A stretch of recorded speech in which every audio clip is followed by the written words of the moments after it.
So whatever it is, just be a bit more understanding of each other's sins and kind of look at yourself and go, okay, well, I'm weak at this. Maybe that's what they're weak in. Of course. And even what you said there, even if we wear hijab, it doesn't necessarily mean that we're detaching ourselves from those things. A lot of people wear hijab and they're still very attached to those things.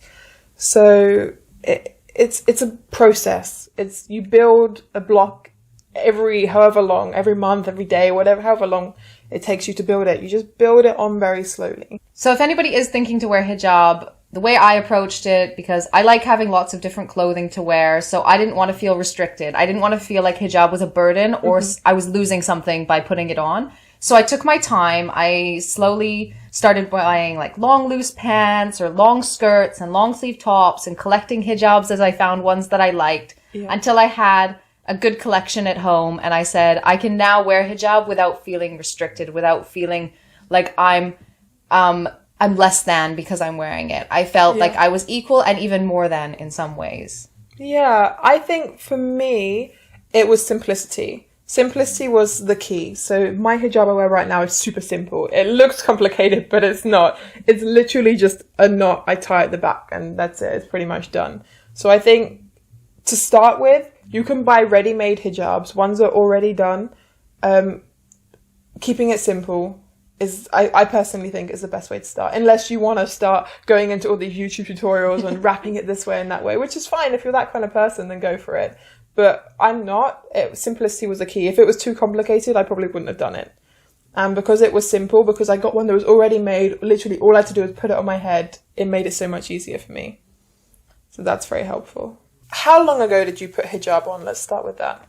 It would be probably almost 9 years ago. Okay. Now, in the beginning when I converted to Islam, I didn't think I had to wear hijab. I didn't believe it was written in the Quran and everything. It took me some convincing, but eventually I did get convinced, alhamdulillah. I was down at the pool one day. In Malaysia, everybody has pools.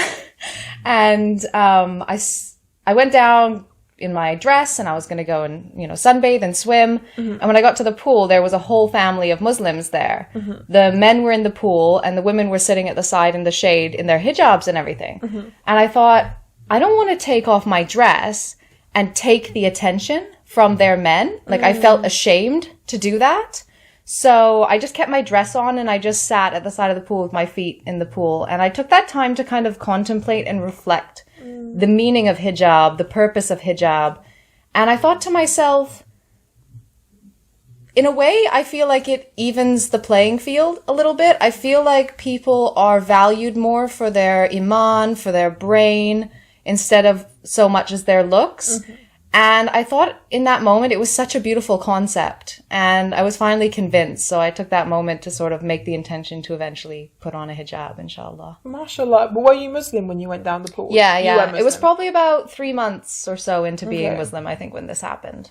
MashaAllah. What about you? I mean, you've only been a revert now for like a year and you're already like full on hijab. How did it come about for you? Well, for me, the hijab was part of it. It was part of the experience because I always enjoyed being visibly Muslim.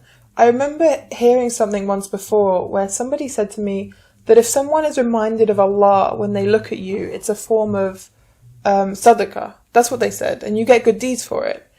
And I thought, wow, like that really hit me. I never heard that before. Have you not? No, that's beautiful. Yeah. Because being visibly Muslim, it is reminding people of Allah. If you see Muslims walking down the street, I see a hijabi. I used to always do this thing where I would say mashallah under my breath every time I saw a hijabi. Like it was something I used to always do. That's so sweet. Because I was always reminded of Allah in that moment. I was like, oh, Muslim, Allah. Like, you could be doing anything and you'll see a hijabi and you're like, Allah. Like Allah pops into your head. And I thought I wanted to participate in that. I wanted to remind people of Allah by just dressing like a Muslim, like being very obviously Muslim. And that was like a big deal for me. MashaAllah. That's such a beautiful reason. And I think that is so important. Even like for men who have beards, they are representing Islam as well when they go out, isn't it? When people see them, they say like, oh, there's a Muslim. So you have to like remember yourself in that character. And I think that that's a really good way to keep ourselves in check, isn't it? Keep our behaviors in check. Yeah, definitely. And it's not people that don't, it doesn't make them bad. We all have strengths and weaknesses. Other people's strengths and weaknesses are different to your strengths and weaknesses. Just because I put hijab on doesn't mean I'm a better Muslim than someone who doesn't wear hijab. Because we're in different places. They could be praying more. There's so many different factors that come into it. But putting the hijab on, it's a constant reminder that you're Muslim. And it's constantly reminding you that, yes, you're in this dunya and you can get wrapped into all these different things that are happening. But I'm Muslim. I believe in Allah. I have a bigger purpose than just caring about, I don't know, that argument I got in with my friend or something. It's not that important when you're thinking of the bigger picture.